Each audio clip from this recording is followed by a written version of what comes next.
Hello, and happy National Dance Week. Welcome to Success Begins Inside, How to Cultivate and Keep a Winning Mindset. I'm Grier Cooper, your host, and it is both my honor and my pleasure to welcome all of our viewers here tonight. We are so happy to have you. I am so excited for what I know is going to be an inspirational conversation with myself and our guests.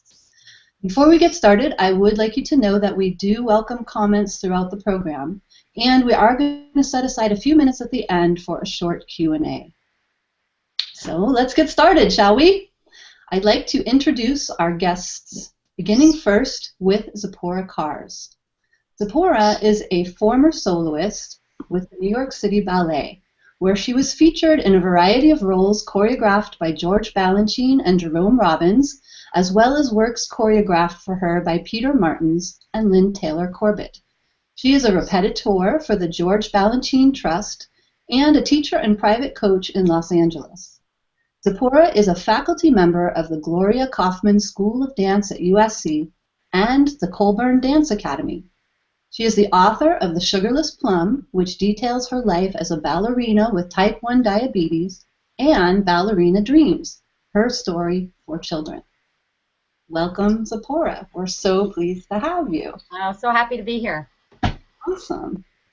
Next, we will talk about Mr. Robert Dekkers, named 25 to Watch by Dance Magazine and dubbed a mad genius by Huffington Post. Robert is founder and artistic director of Post Ballet, where he collaborates with diverse artists, including cinematographers, architects, visual artists, and new music composers to create works for the company's classically trained dancers. Robert danced professionally with Ballet Arizona, ODC Dance, and Diablo Ballet, where he continues to serve as resident choreographer. He has created new works for Atlanta Ballet's Wabi Sabi, Kansas City Ballet, Smuin Ballet, and others. Robert is currently a faculty member at the Berkeley Ballet Theater, Lines Dance Center, and ODC Dance. Additionally, he holds a degree in business from Rio Salado College. You can see why we are still wondering when he finds time to sleep. Oh my gosh, you're talking still. Oh. I am, yes. All right, and last but not least, Miss Lauren Jonas. Lauren trained at the Marin Ballet and has performed with the Milwaukee Ballet, Oakland Ballet, and Southwest Ballet. She later toured the United States with the Moscow Ballet, directed by Bolshoi Ballet's Vaslav Gordiev. Ms. Jonas is the co-founder and artistic director of Diablo Ballet. Since the company's premiere in 1994, she's been recruiting dancers from around the world to present the finest in contemporary and classical ballets. A firm believer in the need to stimulate the cultural development of future generations, she co-created Diablo Ballet's Peak Outreach Program, which provides in-school movement curriculum and free dance performances to underprivileged school children and their families. Welcome, Lauren. Thank you. As you can see, we have a fabulous panel of guests. Let's get started and dive into our questions. I thought we could open the dialogue by just kind of having each of you give us a Reader's Digest version of your path from ballet student to dance professional, maybe touching on a few key points like the schools you studied, and most especially, how you got your first job. Was it a cattle call? Did you make the right phone call to the right person? Who would like to start? Zippora. All right, good. You, it's all you. Thank you so much. Well, okay, you're going to have to stop me because mine can be a long story. So, actually, you know, my story is I never knew that you could be a professional dancer. It never was. I grew up in Los Angeles, California in the 70s, and it just was never part of my awareness or consciousness. But I had a family of dancers. My grandmother was in vaudeville. My mother studied at Juilliard. And my mother sought out and found this amazing teacher where we lived. And this teacher had always wanted to dance for George Balanchine, but she had flat feet and she couldn't get up on point. So she put her love into teaching. And basically, I didn't know what I was learning. I had no idea. In fact, whatever ballet I saw on TV, I was more of an animal rights activist, more of a feminist as a kid. And I remember the one ballet I saw on television. I was like, why on earth are they pretending that they're somebody else? Why are they wearing all that makeup? Why? Like, I didn't like the pretense of it, or acting happy when you didn't necessarily feel happy. So I had a bad image of ballet. But when I studied in this certain manner, which I didn't know was balancing, and it was just about moving to the music, that spoke to me. But I still didn't know that it was something to do beyond my studio. I just wanted to have fun in the studio.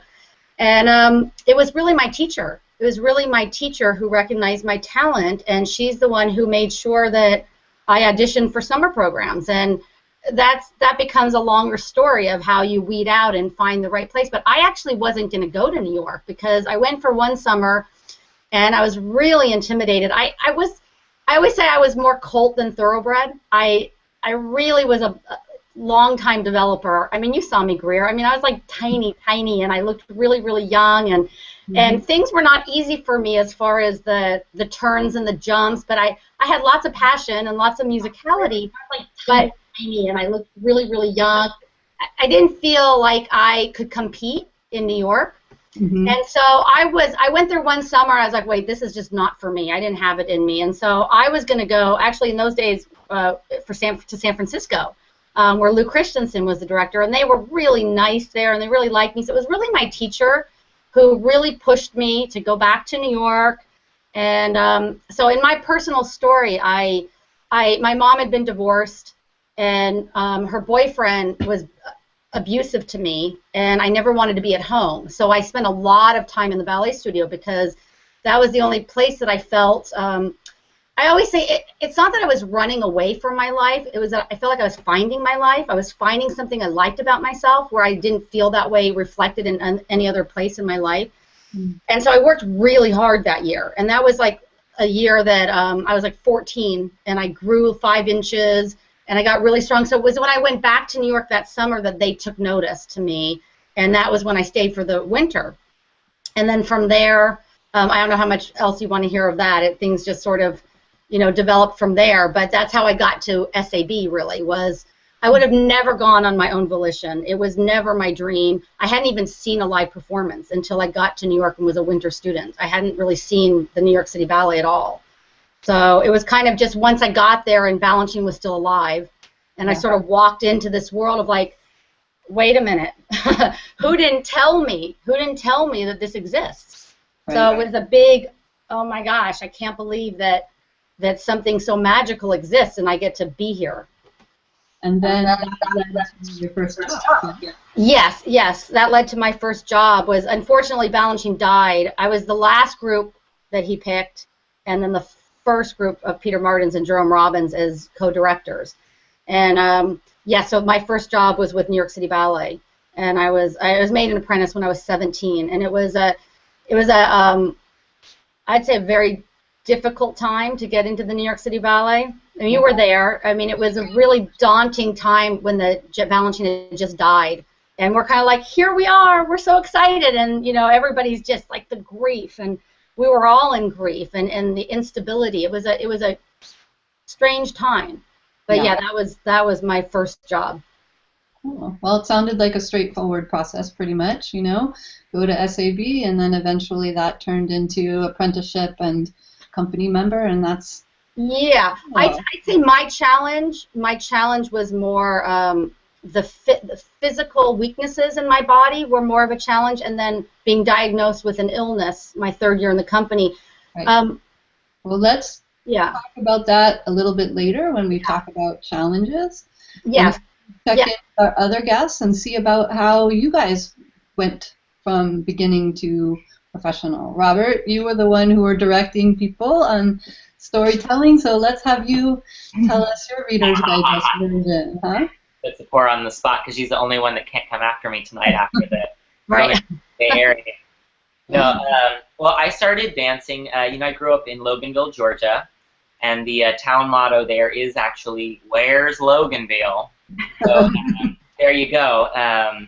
My family was part of a evangelical church, and so we did a lot of singing and dancing and flags and et cetera, in church.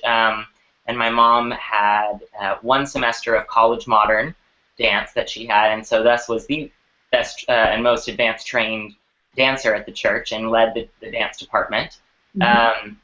And basically, in my mind, I don't even know how I knew what the word ballet was, although I guess that they probably talked about things as being like ballet versus like modern. And somehow or another, my mom says that I kept, when I was like 4 and 5 years old, kept saying, when do I get to start taking ballet? When do I get to take ballet? I want to do ballet. And so she had the gumption, bless her heart, to call Atlanta Ballet. She said, well, if you're going to do ballet, you have to do it right. And so she called the Atlanta Ballet and asked if they gave scholarships to young male dancers. And they said, well, how young is your son? And she said 5. And they said, we don't give scholarships to 5-year-olds. So we didn't really have the means for me to take ballet. So I kind of got put on the back burner for a little bit. And then later on, a month or 2 later, they called back and they said, you know, if your son would like to come audition, we're doing a new production of Midsummer Night's Dream by Dennis Nahat. And we're auditioning people for the Changeling Boy. So I went in, and my mom's a piano teacher, and I grew up with music in my house, and so I guess I could probably count to 8 and cry over here for 8, and walk over here for 8. So I got the part at 5 years old. Well, by the time I, had been on stage, I had all these costumes. We were on the news because it was this big new production. My name was in the newspaper. I mean, ballet to me was fantastic. I was like, this is totally what I'm talking about. And then, of course, I had to go and actually face the bar. After I was like, wait, where are all the cameras and the costumes? So then I had to learn actually, like, oh, this is ballet, and it was tough for me. Like growing up at Atlanta Ballet School, I got really great training, but it was also really far from my house. So my mom had to sort of, as I got older, it was a bigger and bigger sacrifice to drive that hour or so into the city each day and wait with me there, and I kind of just had a lot of. It was a difficult time. I kind of got a little like chubby as I was like 12, 13, and that was difficult for me being in this very professional school, and I was sort of put on the like not going to be a dancer track in a way. And I was kind of ready to quit dancing. I kept asking my mom, when can I quit? And she said, no, you love ballet. I'm not going to let you quit. And I said, I really don't like going. I wasn't connecting with the other kids there, and I just wasn't happy. And so finally she said, after middle school, you can quit. So I had quit after 8th grade. I was not going to dance anymore. And then someone mentioned that there was a new school that was just 15 minutes from my house, and they were having an open house after their summer program, and would I want to go watch it with them? And so I went, and the director, Miss Lisa Robson, was there, and she just opened her arms to me and like, oh my God, welcome, and the dancers were beautiful, and everyone was just so kind and loving, and instantly I felt like I was part of this family. And that was kind of I was, again, ready to kind of leave it and kind of maybe pursue music. And then just being in this open, loving environment. So I ended up training there all of high school, and really deciding that's what I wanted to do was to dance. And so after that, just my senior year, I decided I was going to apply for a bunch of jobs at dance companies, and I didn't apply to any colleges, which much to the chagrin of all my teachers at school, they were in shock. What do you mean you didn't apply to college? And I just was like, no, I know I'm going to be a dancer. I don't know how. It's just going to happen. And then I was very grateful. I got the job at Ballet Arizona, and he brought me in as an apprentice, and then I ended up staying there for 6 years, and then moving here to San Francisco after that. So. Awesome. Yeah. Wow. Lauren. Mine is quite boring compared to that one. Well, what I love is they're all so diverse. That's a great story. I trained at the Marin Ballet. I walked in the door at 6 years old and fell in love from the beginning because my older sister was a dancer, and I would go with my mom to drop her at ballet, and I kept saying, when can I start? When can I start? And the same thing happened with my younger sister. But I walked in at 6, and I just absolutely fell in love with it. I just knew from that moment that's what I wanted for my life. And I trained at Marin Ballet all the way up until I was 17. I graduated half a year early from high school, so I could just focus on dancing. And then at the end of my senior year, I graduated in January of my senior year, I got a scholarship to go to the Milwaukee Ballet for the summer. And at the end of the summer program, I was offered a contract. So that's really how it happened, quite simply. And I had auditioned for a few places, but two of my really good friends that I had trained with were going to Milwaukee for the summer. So I wanted to go and stay with them and be with them. And so I think that's why I chose Milwaukee Ballet. So that's quite a simple story, but that's kind of how it happened for my first job. That's awesome. Well, simple and straightforward in the beginning, but I think there were some trials that came later. Absolutely. Well, that is a great segue to my next question, which is, you've all kind of given us a sketch of how you got into dance and why you chose a life in dance. Lauren, I'd like to start with you on the next question of what makes you keep choosing a life in dance? Well, it's been my life's work, and it's something that I just love more than anything. And for those of you out there that are dancers, and it becomes your hobby and your passion and your obsession and everything that goes along with it. And I've been very lucky to segue into a director position where I can stay in the business, and I've learned so many different things that keeps it fresh and new, besides just being the artistic director, just the business side of things and the development side of things.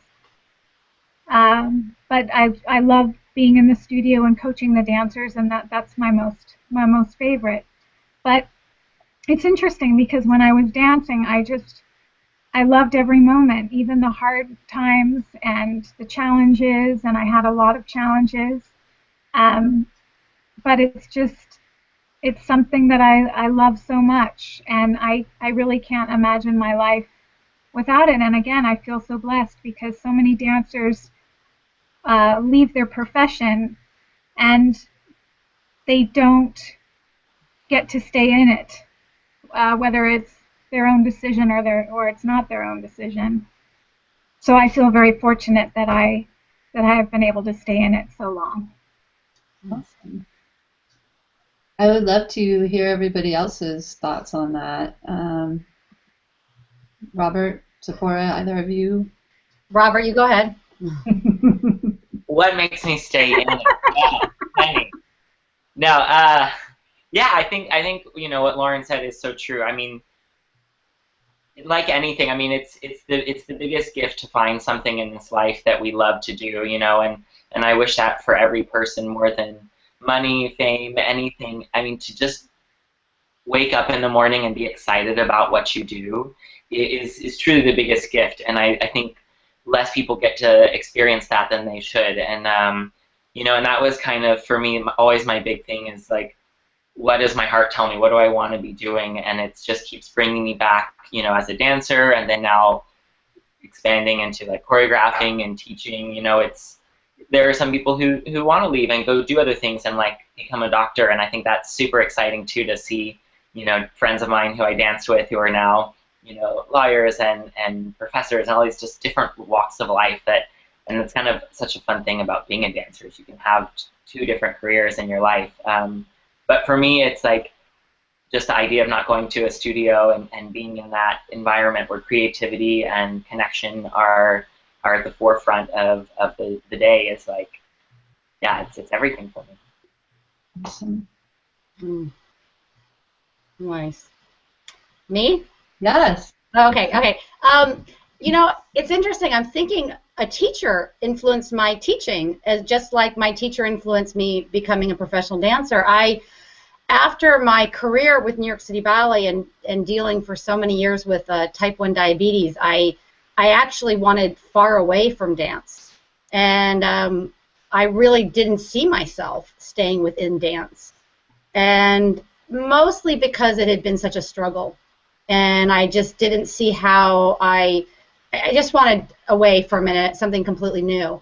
And one of the ballet mistresses at the company, who was a close friend of mine, is a close friend, says, I think you'd be really good at staging the ballets. And she's the one who recommended that I talk to Balanchine's secretary, Barbara Horgan, at the time, and try staging ballets, and I thought, oh no, I don't want to do that. I always thought I was going to be a teacher when I was a kid because I loved doing the oral reports in school and I loved writing on the chalkboard, and I actually wanted to be a teacher, but I never thought about being a teacher of dance, and so what happened is when I staged my first ballet, it was literally like all of the years of my struggle and everything I had gone through. I was right back at when I fell in love with dance when I was a child. I'd say more like 15 years old before all of the hard stuff had hit, and I was just in that magical moment of, oh my God, I can't believe I'm part of this world. Teaching actually brought me there.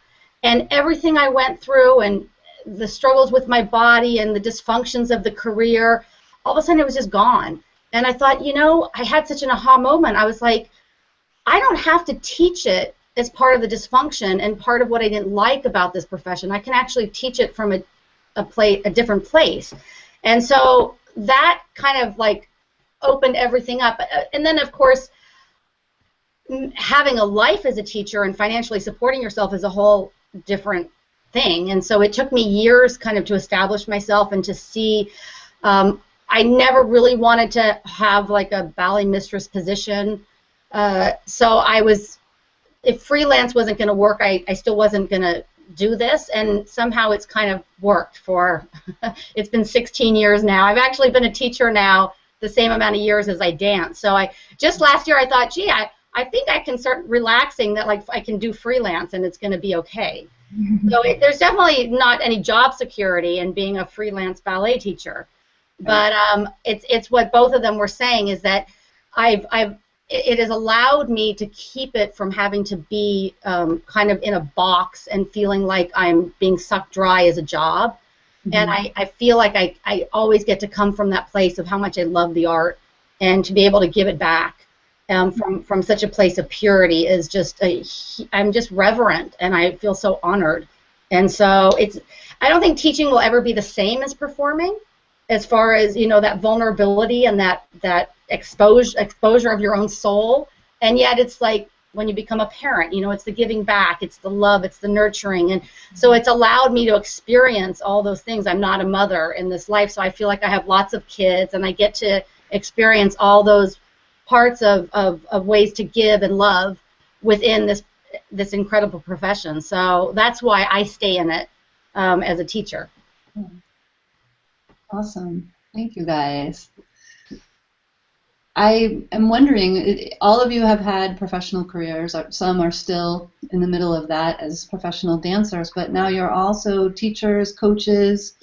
In your opinion, how much of success in a dance career how much of it is a personal process, and how much of it relies on outside feedback from teachers or coaches? I'll start with this.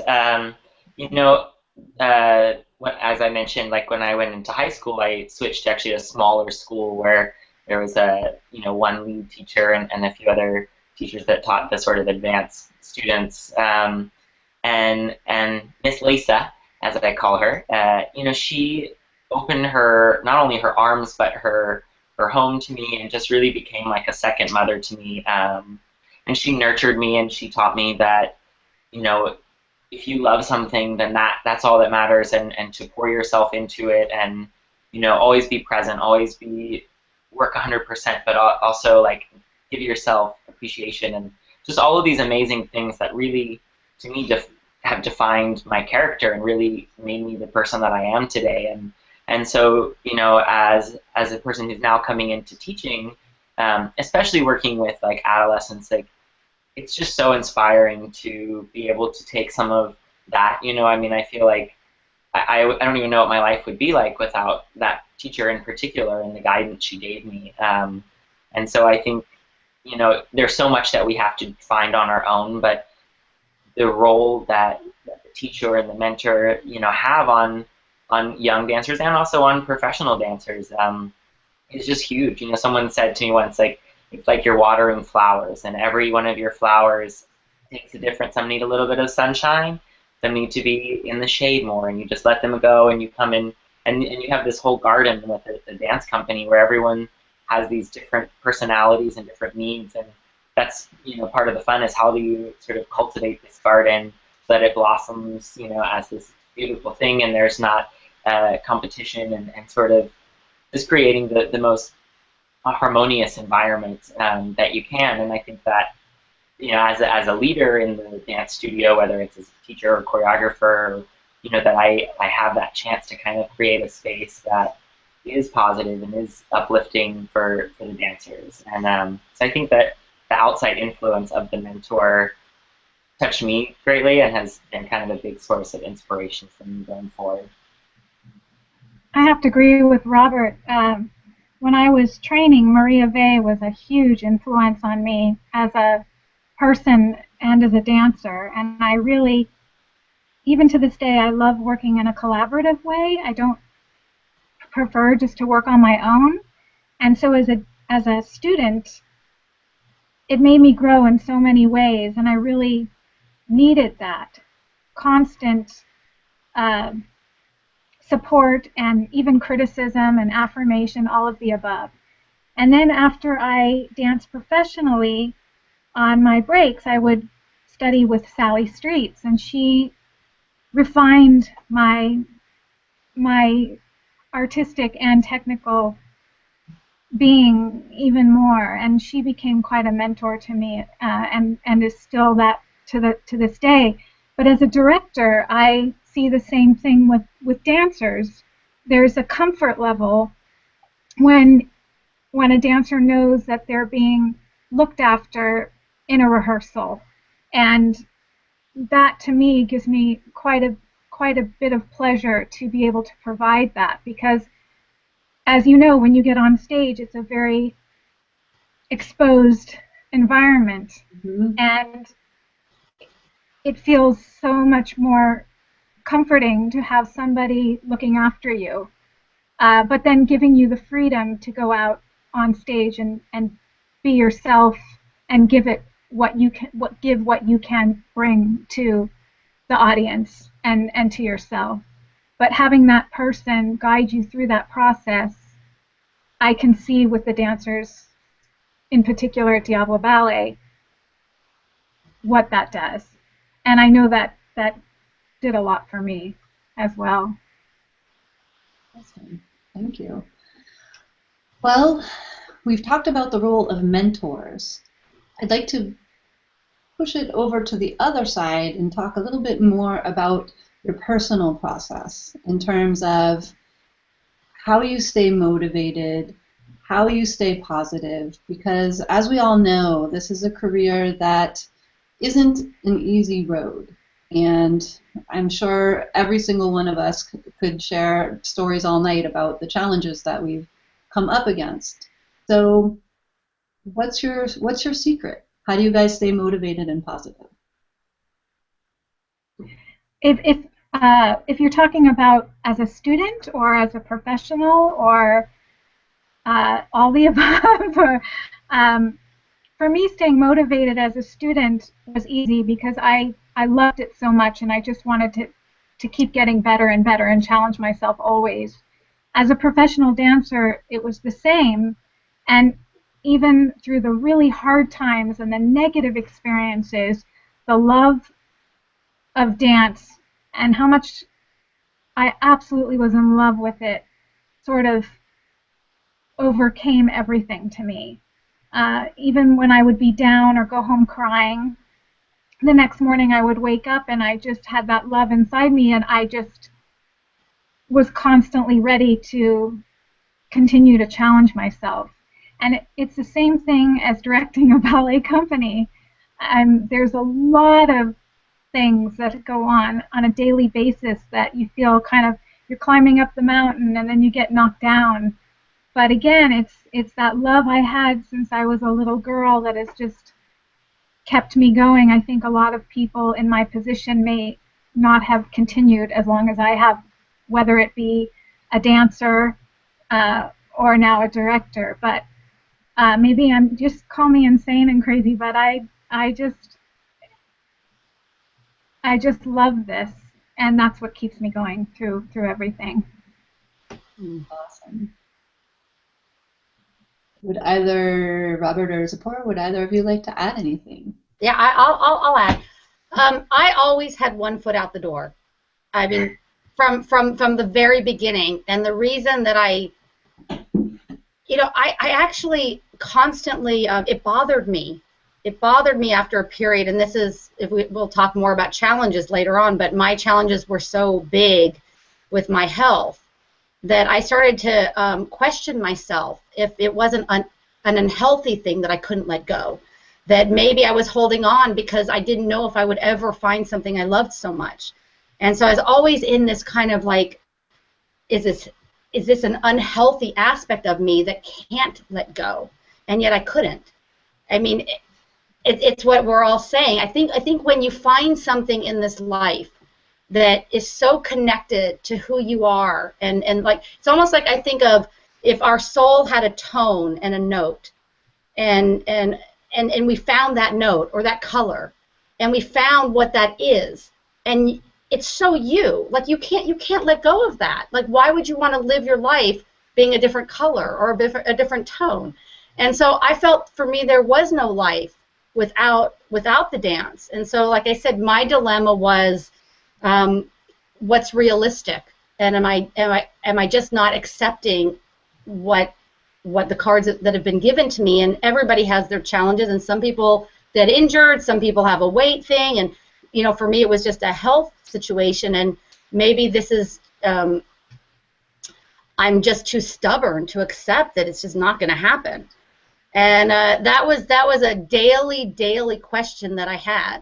And I think one of the reasons I have a girl overcomes obstacle thing is because I didn't quit, and I did go on to be a soloist years after my diagnosis. But I still look back and think I'm crazy. I was crazy to do it. As a teacher, it's a whole different thing, because I'm not at the effect of my body. And am I warm? Are my toes cold? My blood sugars can be a little bit off, and I can always think clearly. I mean, in rare situations, I might feel like I'm gonna pass out a little bit, but then I can always stop a class and say I'm having a low blood sugar or something. It's not the kind of situation where I'm on stage and I can't let anything happen while I'm on stage, and they're going to judge me, and they're never going to let me dance. So I'm under it's an entirely different kind of pressure as a teacher, and I don't feel that. So it just feels easy. But as a dancer, it was that continuous. Why am I going on every day? Like, am I really that off in my brain that I'm so obsessed with this life? And I guess the truth is like I said, I think when you find the core of who you are, yeah, it is worth the fight. It is worth the fight. Yeah, thank you. That was beautiful. I loved what you said about the colors and how it can't be any other color. That was beautiful. Belongs in a children's book.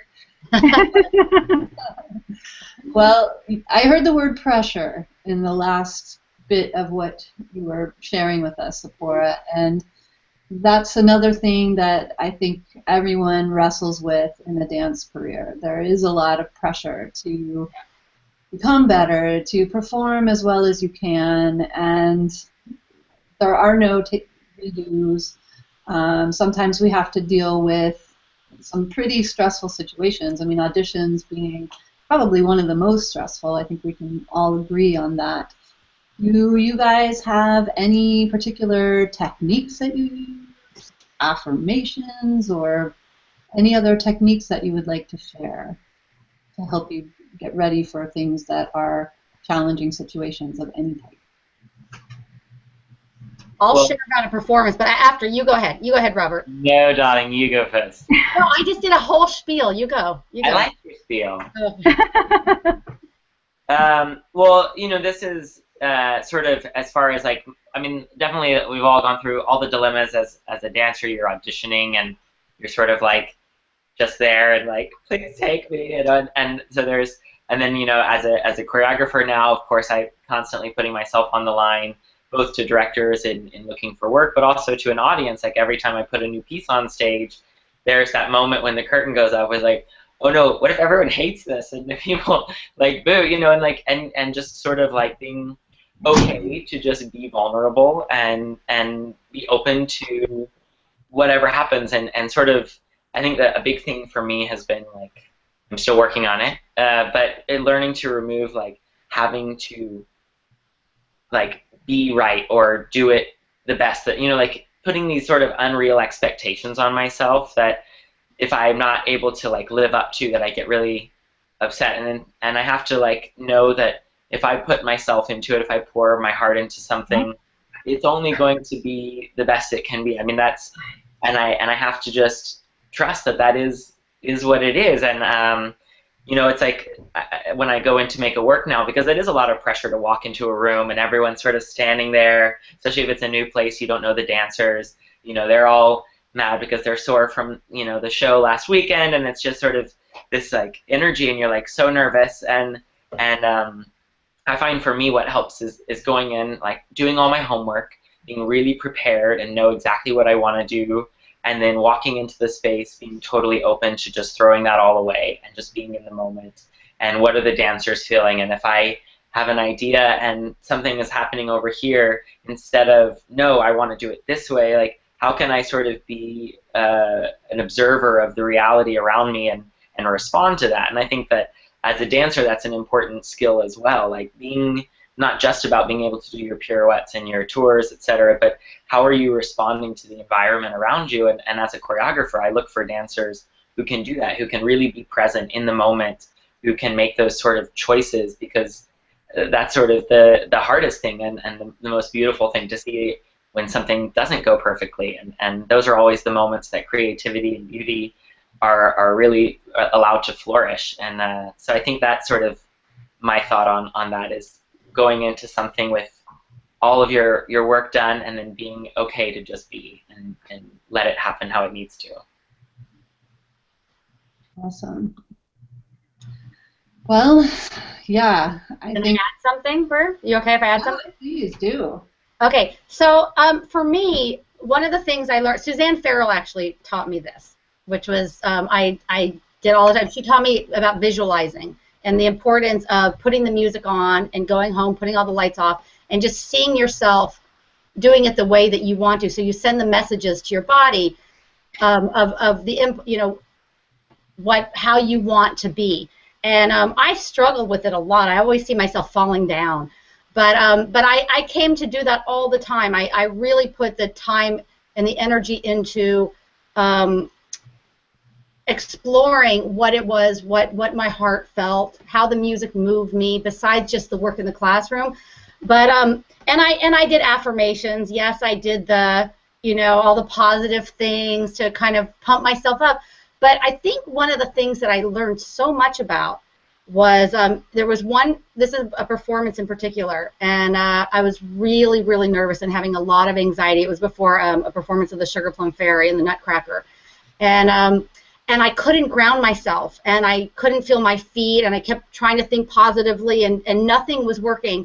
And I went to go put the costume on, and they made the costume wrong. I have a short waist, and they made it for like a long, like it just was like the costume was up to my rib cage, my waist, and I couldn't move, and I couldn't breathe very well, and I couldn't feel anything, and the music is playing, and I'm starting to have a panic attack, and all of a sudden I got angry. I was just like, my frustration was just, and then all of a sudden I felt this kind of, my anger grounded me. And I don't want to say anger is positive, but if you can find the positivity in every emotion that we have, and not just say, oh, I only have to think good thoughts. It's like, no, I'm not thinking good thoughts right now. I'm freaking out, but I'm mad, and this sucks. And I don't want to let this rob me of this opportunity that I have to perform on this stage. And somehow it just did something that, and I went out on stage in I was really frustrated, but then in the frustration I channeled it into everything and into the music, and I had one of my best performances ever. And so I feel like I learned from that it's not about, you can't have a preconception on how you're going to feel, or how like when we say you're vulnerable, those moments of an audition, you're so exposed. And positivity sometimes gets thrown out the window. But I think if we can learn to draw from everything, even fear and anger, and channel it into, this is why going back to the visualization. If you can use it to focus, and use it to say to yourself, you know what, I have a goal, and I'm going to take all that energy and I'm going to work towards what I want to do. I've done the work, I know what I want to do, and I'm going to give it 100%, if not 200%. I think that those, it's a big lesson in what the power of our mind and our dream and our heart can do when you take all of you with you. Does that make sense? Yeah. Yeah. So that's what I learned pretty early on. I'm like, okay, I really am all for positive thinking, but sometimes it's just not working for me. Yeah. Wow. Well, yeah, I guess we make plans and then we learn to be flexible and adaptable, and life is a continual surprise, isn't it? That's right. And you get this thing and it's in your face and you go, oh my God, now what? Okay. I'm going to go with it. That's right. I'd like to hear from you guys what your most challenging moment has been as a dancer. Maybe we'll start with Lauren. I think one of the most challenging things for me was that I always had a figure. And I still do. And so it was always trying to find ways to make that work for me and get my body in the best shape that I knew I could be in. When I first started auditioning in the 80s, the aesthetic definitely wasn't dancers with breasts. So that was something that actually my closest friend Joanna Berman and I, we went through the same thing. But we found ways to really make it work for us. And I think that was something, it's something physical. You can't, they're there. You can't do anything about them. But you can just really work be the best possible dancer you can be and get your body in the best possible shape it can be to make it work. And that's what wound up happening for both of us. But it's much better now. There's dancers of all shapes and sizes, even in major ballet companies, which I absolutely love. But back then, it wasn't so much the case. So that was quite a challenge for me. Yeah, well, it is becoming more forgiving, but it is a lot of work keeping your body in a particular shape and size. Yeah. So I also remember something you shared with me some time ago, Lauren, where you were talking about a certain moment in your career and there was a garage involved. Can you tell us that story? Because I think that's a great story. Oh, well, it's very Budheadish. That's how I was, and maybe still am. But when I would come home from my layoffs, and I would stay with my parents, oftentimes when I couldn't get to ballet class or the studio was closed, we kind of makeshifted our garage into a little studio, and so I would give myself class in the garage, and it was hilarious because my sister, who was dancing in Houston Ballet at the time, our layoffs would sometimes be similar, and she would come home as well, and I said, okay, tomorrow morning, 10 a.m. class in the garage, but it was the way we could stay in shape, and I mean, there was no sprung floor, it was cement, but we definitely stayed in shape that way when we couldn't get to ballet class. But that's how dedicated. I mean, for me, it wasn't. It was just a given. That's what I would do on the break. That I would stay in shape, and so that's how we made it work when we couldn't get to ballet class. Wow. Well, I never gave myself class in the garage, and I'm so I would never do it now. I think, well, I mean, I think you sometimes have to do what you have to do, and people find themselves in between jobs, and somehow you need to make it work. I think that's a great example of that kind of story. Zippora, you also have a challenging story to share. Yeah. So I was diagnosed with diabetes my third year in New York City Ballet, and I actually was misdiagnosed.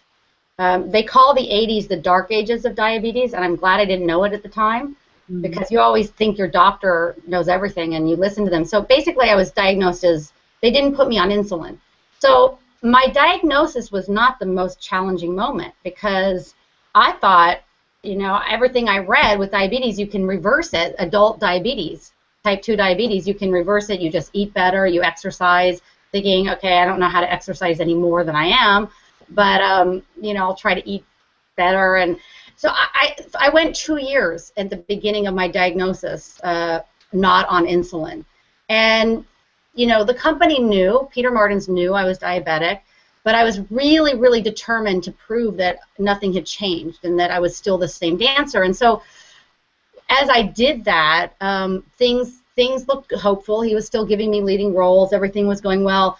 But 2 years into my diagnosis, there's something called the honeymoon phase of type 1 diabetes, where for a period of up to 2 years, the disease can appear to be in remission. So here I'm thinking I'm the poster child for reversing type 2 diabetes, and I'm really in the honeymoon phase of type 1. So I'd say the most challenging moment was when I no matter what I did after 2 years, I couldn't keep my blood sugars down. I had to go on insulin. And those beginning years of trying to perform on insulin, that's when I was just, there's no way I can do this. Because if my blood sugars weren't completely normal, I couldn't feel my extremities. I couldn't feel my focus. You know, the performance was terrible. I'm falling all over the place. And yet, when you have normal blood sugar levels to feel good, and then you go to exercise, you can plummet and you can faint. You could pass out. You can die. So I was really walking a tightrope a lot, and it took me a lot of years to figure it out. But I'd say that was my biggest challenge, was how to be on insulin and perform every single night and dance all day. That was a really, and then the other struggle for me is diabetics have more lactic acid, and we all know what the lactic acid is of a dancer is, and so mine was like much more. So I was in a lot of pain, a lot of physical pain, and sleeping was hard. I mean, it was really bad. But on the other hand, you know, I'm very health oriented, into all things wellness and health and healing, and so my life has always been about finding all the ways to take care of myself. So I was just as passionate about finding how to take care of myself and be healthy as I was continuing to dance. So I took a lot of detours in the figuring it all out, and it certainly has developed who I am today. Let's just say that. But it was an enormous challenge that I look back. I'm grateful for the whole thing, but I don't know that I'd do it again. I don't know if I could do it again. But yes, that was my big challenge. Has been my big challenge. Wow. Well, I really admire the fact that you've been able to overcome that and stick with it. And you know, I think sometimes our most challenging moments can also yield unexpected blessings. That's right. That's right. The double-edged sword there. So I'd love to hear your thoughts on that comment. I know, Robert, you had a story to share in that regard. Yeah, I have had health issues throughout my life. I had open heart surgery when I was like 4 months old, and so I've kind of always had this scar, and I've been on heart medicine, and I always knew I had to have the aortic valve replaced, and they actually decided it needed to be replaced when I was 19. It was my second year in Arizona, and so I was, you know, obviously in good shape. You know, I was dancing around, and I finished a performance, and then Monday, you know, last show was Sunday night, and then Monday I like checked into the hospital and had this open heart surgery on Tuesday. Which, of course, now knowing what it is like, I probably would be scared shitless. Oh, sorry, I would be worried going in. But I was like, I'm fine, I can do this. I've done it before when I was a baby. I'll be okay. It was a pretty serious thing, especially coming like kind of just starting to like get my footing at the company, and then to not do the last program, and they expected it would take me a long time to recover. And for probably the first couple of weeks, I was just sort of just knocked out and just kind of chilling out. And then I just started sort of walking, and I would walk to the studio every day, and I started giving myself bar. And 6 weeks to the day after my heart surgery was the first day I did my full class with Grand Allegro again. And the doctor said, "Oh, you won't, maybe about after 6 weeks you can start walking upstairs and stuff." And so I was like, no. But and that's just kind of always how I've been. It's like I just like the more someone tells me I can't do something, the more I really, really want to do it.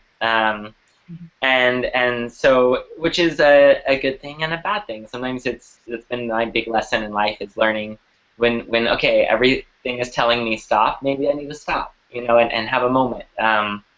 And so after that heart surgery, I've been on blood thinners since then, which have caused their own sort of circus of events. And maybe I guess it was about a little over a year ago, I had some internal bleeding. My blood got too thin, and for whatever reason, I started having internal bleeding, and my whole side of my body and my left leg just filled up with blood, and I was in the hospital for like 9 or so days, and I thought, they got the bleeding all under control, and it was kind of a big process. But then as the swelling started going down, I realized I thought I just couldn't move my left leg because it was swollen from all of the blood, but I realized actually I couldn't move my left leg.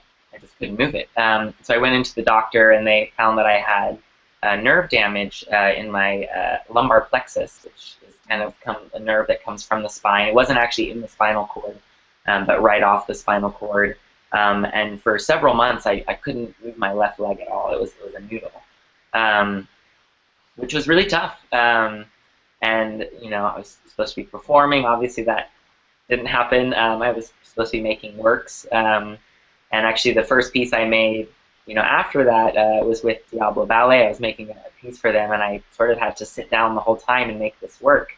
And luckily, I was with dancers that I knew well and were really supportive of me. And I really didn't. The doctors didn't know. I said, when will my leg work again? And they said, maybe 3 months, maybe 3 years, maybe never. We just don't know with nerve damage. So for a couple months, I just was kind of on crutches, and then my exercise was to try to move my leg, and I just would sit there and it wouldn't move, and I'd get frustrated and like, damn, okay. And then one day it twitched, and I sort of like, and then the next day it twitched 2 times, and then I just sort of started moving, and this was kind of in like July, August, and it started moving, and just sort of have been slowly able to like regain mobility, and now I'm able to dance and move. I can't really jump or run, but I'm a very good stagnant dancer right now. And I was actually last month supposed to come back and make my return to the stage with Diablo Ballet and give a solo, because I still wasn't really ready for any like partnering or anything. But and then 2 days before that performance, I injured my other leg, and so was back on crutches, and my other leg swelled up, and I couldn't move it. So I was kind of back to like having 0 legs, and it was really frustrating. That was when I really got frustrated. The whole time with the nerve damage, I was like, you know what, this too shall pass. Everything will be okay. And then being so close to being able to perform again, and realizing how much I really love it, and how passionate I am about this ability to move and to just be myself and to express myself, and to have it sort of taken away from me was really tough. And I really had to question a lot of things. And this kind of relates to what Zippora said. I came in the next day to Diablo, where I was rehearsing at the time, and I was on crutches again, and I think everyone's heart just sort of dropped, like, oh no. I just sort of broke down, and one of the dancers said to me, she said, it's okay to be angry. And I really needed to hear that. And I hadn't let myself be angry for a whole year. I've been, oh, it's okay, everything's okay. and sort of giving myself the space to just be angry and be like, this is not fair. And then once I could get that out and then say, okay, so now what? You know, this is the reality. And I think that kind of relates to what Zippora was talking to earlier of how, you know, we have to just, we're each given these lots in life. No one's life is perfect. I've yet to meet anyone who's got an easy life. If you ask anyone, talk to someone long enough, you know, we all have challenges. We all have these times in our lives that we really have to decide how will we react, how will we respond to these challenges. And I think like being honest with how you are, and you're angry, it's okay to be angry, and then what? You know, don't stay there. Like use that as fuel to like motivate you to move on, and so what can I do? What can I do with this that I've been given? And so it's sort of been this just really interesting journey over the last 2 months of now what? Okay, so what does this mean? This whole, you know, like series of events, and how do I just stay true to what I love? And you know, it's been amazing having so many people around me who are so supportive. Has really, I think, been instrumental to me being able to persevere through this. And so that's my story, man. That's amazing. Amazing that you're doing what you're doing. Mm-hmm. Amazing. Can I add one thing, Grier? You good? Please. Well, I think, you know, when listening to you talk, you know, my struggle with my blood sugars and everything, you know, that it was heightened because of all of that. But I don't want to underplay the emotional aspect of my struggle, because I was very black and white. Either I was going to be the best me I could be, or I didn't want to do it at all. You know what I mean? If I can't go out there and be the best ballerina that I'm capable of being and live up to my potential, then I don't even want to do it. So I had to struggle with the gray area, you know, the middle, where, you know what, sometimes you're going to fall all over the place, and guess what? Deal with it. You know, it doesn't mean don't do it. It doesn't mean that's it. I suck, so I'm out of here. It was more just, you know, I'm obviously a perfectionist, and I'm demanding the best of myself, and take a breath, and I'm doing the best I can. I'm going to do the best that I can, and sometimes it's not going to live up. That's it. It's not going to live up. And maybe Peter Martin's going to say that was terrible tonight. Okay. Okay, you're still going to be okay. You're okay, right? So that was a big deal for me, to deal with my own, you know, all or nothing, and just realizing, you know, maybe I was never going to be my original potential, and I don't think I ever was. But when I look back now, you know, you create a new potential. You create a new potential for who you've become and what the conditions, what life has thrown you. You do the best you can with what you're dealing with, and try to, you know, give 100% within that. But like I said, you know, the option was quitting, or, you know, feel bad about yourself sometimes. Mm-hmm. So. Mm-hmm. Well, I think dancers are some of the most self-critical people on the planet. Oh, definitely. Probably up there with actresses and.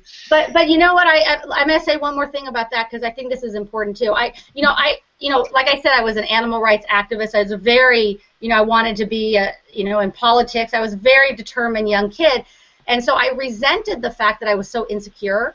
I was always saying to myself, why are you so dependent on other people and their approval, and why can't you just feel good about yourself?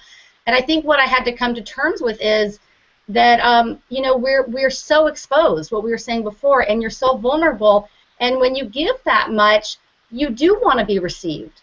Mm-hmm. You do want to have something come back to you that reflects how much you just gave. Mm-hmm. And so that's another area I think I had to, like, be a little kinder on myself, and not be so mad at myself that I couldn't always feel good about myself, just because, you know, just not be so dependent on other people's feedback or approval.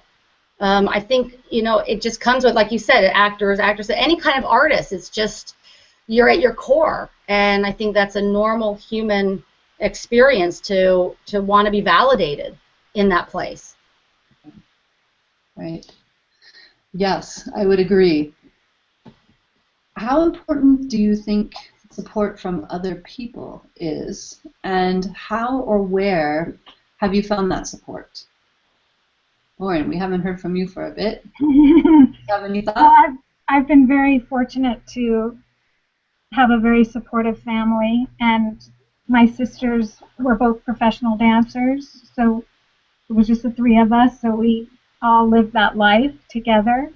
But I don't know how I would have done it without such incredible support from them. That was everything to me. And then of course close friends around me too. I really needed that, and I was so lucky to have it. I worked independently, and I was fine that way, but being a dancer is it's so vulnerable and it's so exposed, and at the end of the day to call my mom or to talk to my sister or to speak to my closest friend, it just really made me be able to stay in it in a way that worked for me. So for me, that was extremely important, and it still is. Yeah. Robert, I know you had some thoughts on this one as well. Yeah, I mean, I think it's so true. I mean, we have to depend on each other. I think that as dancers, there's this sort of cutthroat, like I have to be the person. There's one job, there's one contract, and we are so competitive with each other and especially with ourselves. I mean, there's no one that's harder on a dancer than themselves, like you said, and I think like that comes with age and growing and just learning, like, how can we support each other in this? We have this common goal, and I've always found for myself, I never really had a drive to be in like a really big company. I tend to work really well with small groups. I really like going somewhere where I feel like I'm part of a family. That's something that I just need, and I need to be nurtured, and I need to nurture other people. And it's difficult. I mean, even in Arizona, a smaller company, but we had 30, 35 dancers, and it's easy to kind of feel isolated in that kind of environment where there's one couple that does the pas de deux, and you want to be that couple, and so learning to sort of let go of expectations and sort of be okay with what happens, and being supportive of the other dancers around you, and yeah, I think that's something that I feel like is sort of lacking in the dance world, and I want to see it more, and I think it's easier with a smaller company because there are, there's only 8, 10, 12, whatever, however large the company is. Everyone has to dance, everyone has to pull their weight. So I think that's sort of something that I have friends who dance in big companies, and they don't. I hear stories, they don't really have that sort of support system where they can go talk to their director and say, hey, this is how I'm feeling, and talk to the other dancers, and I think that's. I'm sorry, I have to laugh. Yeah, no, I mean, I would love to hear your experience support being in a a really big company where, how did you find support in the day-to-day in that world? Yeah, well, I think because my experience was so different because of my health challenges, but my younger sister was in the company with me, so I did have. My family was there, and I always had close friends with, and we always supported each other. But with that said, I always had needed support outside of ballet, because I was going through these health challenges and looking at, do I have an identity beyond this? Am I going to find a life outside of here? I found inspiration in other people who had overcome their own obstacles in other areas of life, that went on to be, great teachers and leaders. And I was always following some spiritual guide in some way, somebody who was kind of recognizing me. My expression happened to be through dance, but they recognized something in me and about my being. I found that really, really supportive for me, to help me handle both that world and the possibility of leaving that world. So yeah, in a big company, no, I never went to Peter Martin and said, you know what, I had a really low blood sugar last night and I didn't sleep all night. Like, it didn't ever happen once. In fact, the day I retired, I sat him down and I said to him, Peter, we've never talked about my diabetes. And he said, you know, Zip, you're right. I was like, can we talk about it now? Because, you know, I never wanted to be a specialty case. I never wanted to, I felt like if I couldn't hang and I couldn't be just like somebody who didn't have an illness or have the struggles that I did, then get out. You know, why are you in the New York City Ballet? So I never brought it to the table, and I never aired what was going on with me. That wasn't healthy for me. I could have asked for a lot more help. I could have gotten out of a lot of ballets that I was, you know, too many hours, and I could have used an hour off. But I really, I feared I'd be judged, and I think I was right. I think it's terrible to say that we are. You're only as good as your physical body is in this profession, and so you have to find out how much you can say. And for me, I felt like if I was going to air it and I was going to say it, then I had to show my consistency, my reliability. I had to still show up, and I never had that confidence. Like every day for what for me was a challenge of can I do it today? Like, is my body going to hold up today? So I never really had the confidence to stand behind going in and saying, this is what I'm going through. Can you support me in it? Mm-hmm. I was too insecure to do that. But back to what we're saying, yes, family, friends, the environment. I mean, we certainly were as supportive as you can be and as close as you can get within that kind of a big company. But no, I never went to teachers or directors to talk about what I was going through because I didn't have that confidence that I could stand up. You know, my body could say, yeah, and now I'm going to live up to the expectation of what I presented now. Mm-hmm. I didn't have that. Does that make sense? Yeah. Yeah, that makes sense. Absolutely. Yeah. Mm-hmm. Well, so I made it harder on myself, and yet I think it's part of why I lasted so long. Mm-hmm. So. Right. Well, I mean, it sounds like you guys have all found support in your own ways, and none of them are the same, which is interesting. Mm-hmm. But, I certainly agree that support is very, very important. Personally, I never had friends or family that I could talk to while I was dancing professionally, but I found people in kind of unexpected ways. You know, like my Pilates instructor was super supportive. My piano teacher was super supportive. So I kind of found these random angels, which, you know, I think we find them. If it can't be your family, then you need to find it somewhere else. That's exactly right. That's right. Yeah. Well, guys, I had wanted to open it up to questions and comments, but unfortunately, I have not been able to make that functionality happen tonight. So what I would like to do instead is end our conversation with a final question for everyone. And that is, what would you say to your teen self, knowing what you know now? How about Lauren? I would say, you know, it's so funny. When I was younger, I had no patience. My parents used to say, you have to get some patience. And now, especially being a director, and I'm sure you all can completely identify, you have to have so much patience.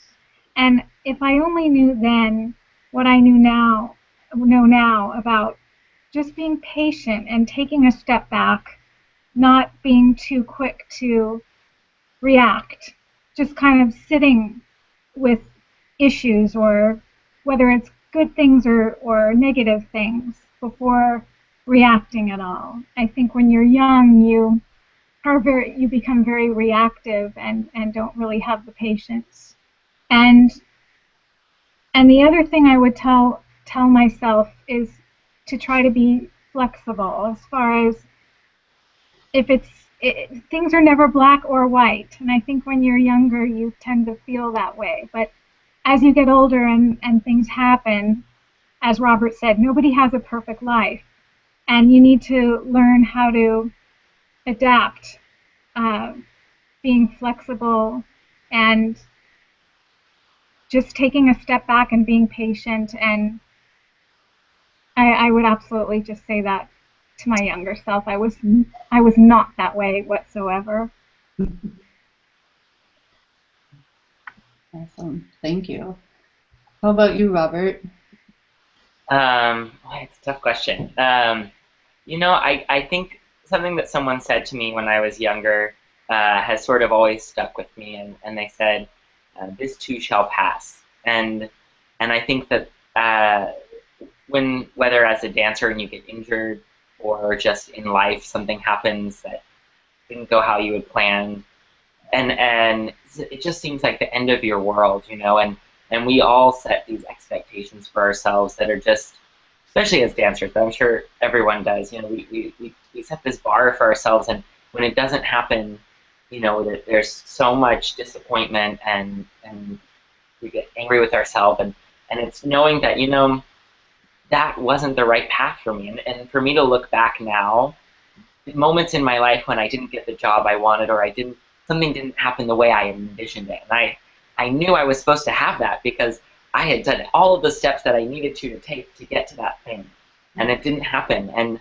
I would just be heartbroken and feel like, oh, I failed, I didn't do this right, and no, actually that didn't happen, and thank God it didn't happen, because it opened up this other door, and this whole other world has happened, and I would say, like, looking at my life right now, like, this is exactly where I'm supposed to be.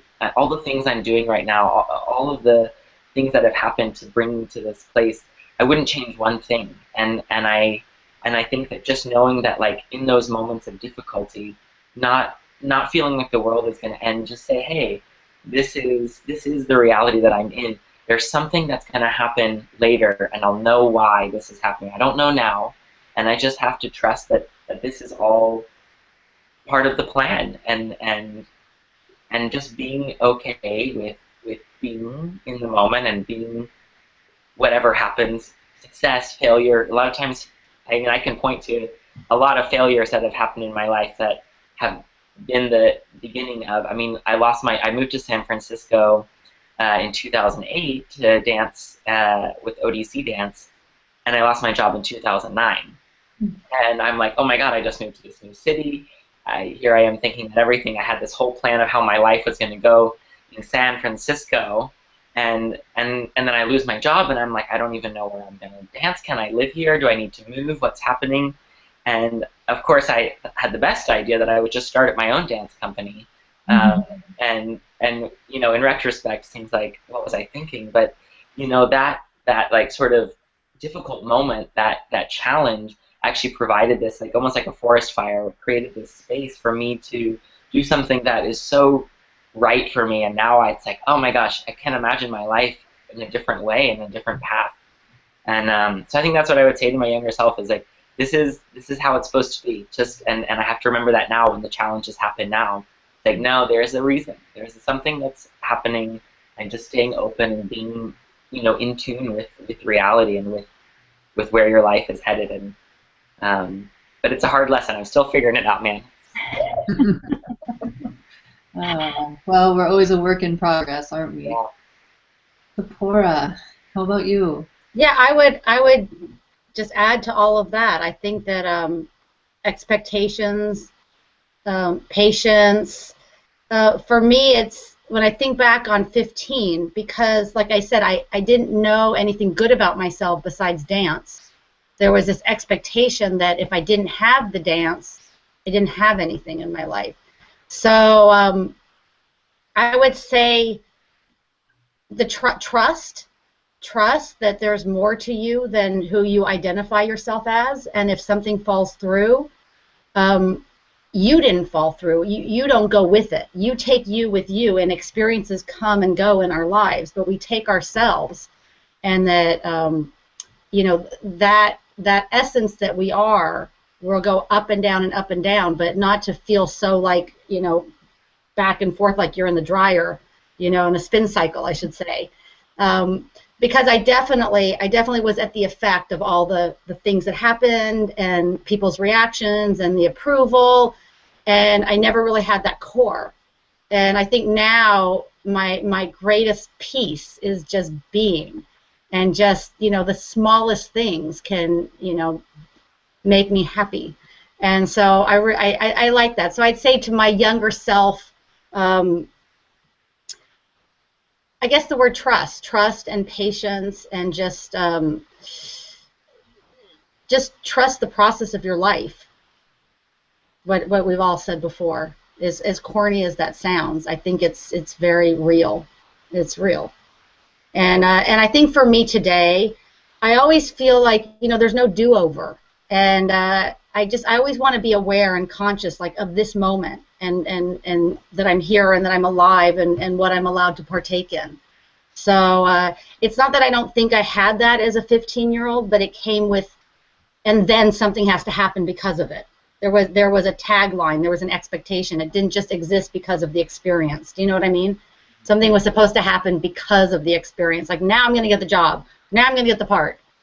So it's like take that off and just let the experience be what it is. Yeah. I have this phrase that comes to mind that, unfortunately, this thing happened, but fortunately, this thing happened. And I don't think it's ever, you don't get one without the other.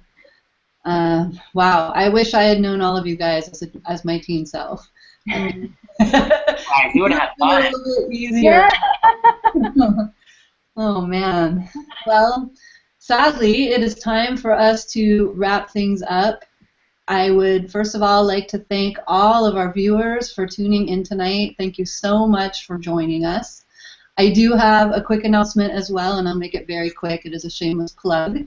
My new book, number 2 of my Indigo Ballet Series, Hope, is coming out for sale tomorrow, available at all your favorite online stores. Yeah. And to celebrate, I'm giving away free copies of Book 1 on my website. So grab yours at griercooper.com. Nice. I would also, thank you, love to give you guys a huge, huge, huge thank you. All of our guests, Zippora Karz, Robert Dekkers, and Lauren Jonas. You guys are awesome. You totally rock. Thank you so much for being here tonight and sharing your time, your expertise, and your inspirational stories. Thank you. Happy National Dance Week, everybody. Thank you. Thank you so much. Right. Thank you, Grier. Thanks, Grier. Bye. Bye. Bye.